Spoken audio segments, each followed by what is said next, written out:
और अगले साल होने वाले आम चुनाव से पहले एक और बड़ी खबर आ रही है। सूत्रों के मुताबिक अपने 9 साल पूरे होने पर मोदी सरकार प्रचार करने की तैयारी में है। सरकारी योजनाओं को आम लोगों पर होने वाले असर का प्रचार किया जाएगा। लोगों को सरकार की कई योजनाओं के दोहरे फायदे बताए जाएंगे। इसे सेकंड ऑर्डर प्रभाव भी कहा जा रहा है। सेकंड ऑर्डर प्रभाव एक अनूठी पहल मानी जा रही है। इसमें मोदी सरकार की दूरगामी नीतियों और नजरियों के बारे में लोगों को बताया जाएगा। पहली बार करोड़ों घरों को जल योजना से पीने का पानी मिला। ये इस तरह की बातें इस प्रचार के दौरान बताई जाएंगी। घर में पानी मिलने से महिलाओं की परेशानी कम हुई, रोगों का भी बचाव हुआ।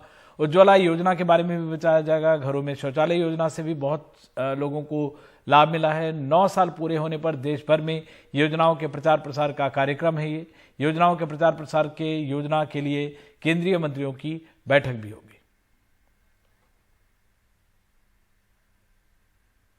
और इस साल 5 राज्यों के चुनाव और अगले साल लोकसभा चुनाव के मद्देनजर बीजेपी अब अनुसूचित जाति के वोटरों को लुभाने के लिए नया अभियान चलाने जा रही है। पार्टी अध्यक्ष ने कहा है कि विपक्ष पर पलटवार करते वक्त भाषा पर भी ध्यान रहे। बीजेपी के स्थापना दिवस यानी 6 अप्रैल से सामाजिक न्याय सप्ताह भी मनाया जाएगा। दिल्ली के बीजेपी मुख्यालय में मंगलवार को राष्ट्रीय महासचिवों के साथ बीजेपी अध्यक्ष जेपी नड्डा ने मुलाकात की।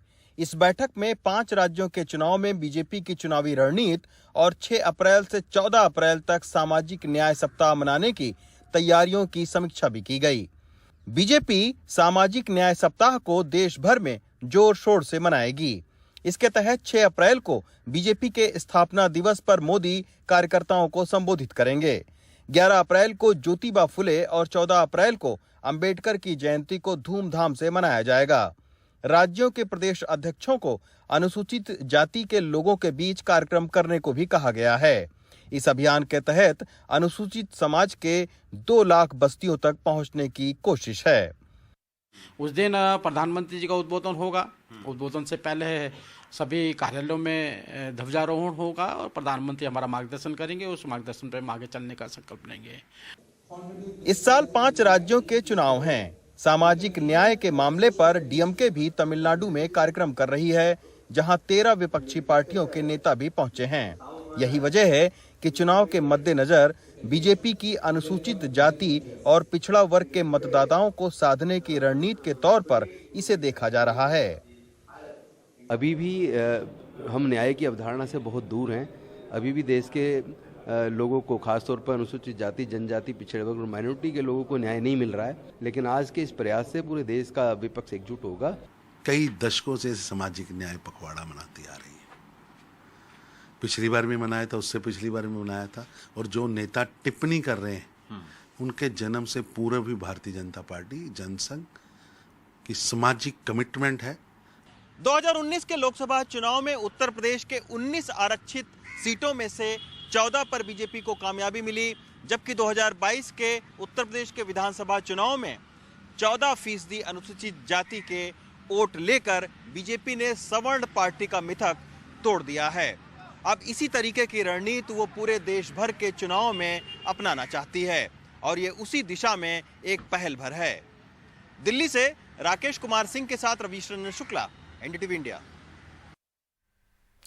केरल के तिरुवनंतपुरम की सड़कों पर आक्रोश नजर आया है। भारतीय युवक कांग्रेस के अध्यक्ष बीवी श्रीनिवास के नेतृत्व में केरल युवा कांग्रेस के मशाल मार्च में हजारों लोग उमड़े। सड़कों पर लोग आए। राहुल गांधी की सदस्यता खत्म किए जाने के विरोध में देश भर में युवा कांग्रेस का मशाल मार्च जारी है।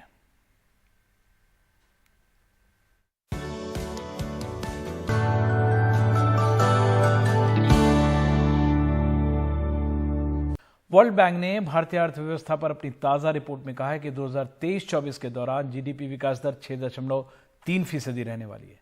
पहले ये अनुमान 6.6% का था। हालांकि पिछले साल की तरह इस साल भी Bharat one of the fastest growing economies बना रहेगा।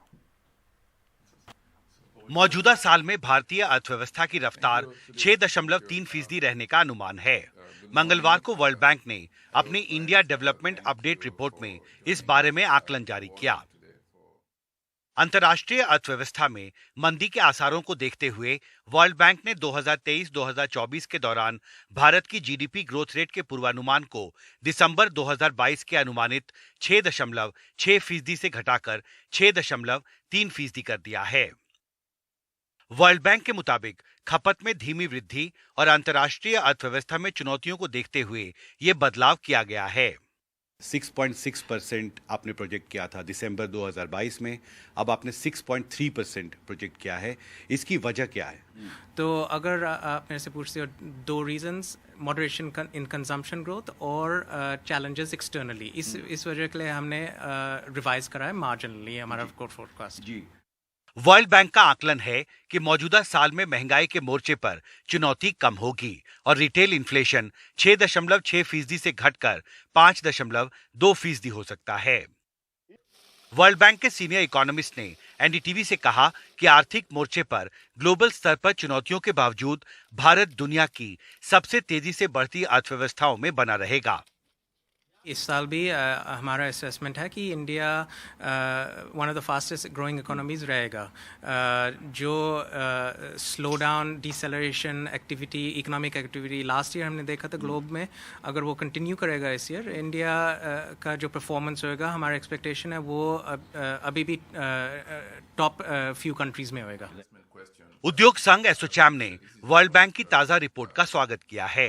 हालांकि महंगाई नियंत्रित करने के लिए आरबीआई ने पिछले एक साल में रेपो रेट में जो बढ़ोतरी की है, उस पर उद्योग जगत अब रोक चाहता है। आपको लगता है रेपो रेट में अपवर्ड रिवीजन से बचना चाहिए आरबीआई को? देखिए, हो सकता है कि एक रेपो रेट में रिवीजन फिर हो, लेकिन सिग्नल जरूर रहना चाहिए कि बस अब ये अंतिम चरण पर है। अब देखना होगा मुंबई में चल रही आरबीआई की मॉनेटरी पॉलिसी समिति की बैठक के बाद 6 अप्रैल को गवर्नर रेपो रेट को लेकर क्या घोषणा करते हैं। दिल्ली से कैमरा पर्सन मोहम्मद के साथ हिमांशु शेखर, एनडीटीवी इंडिया।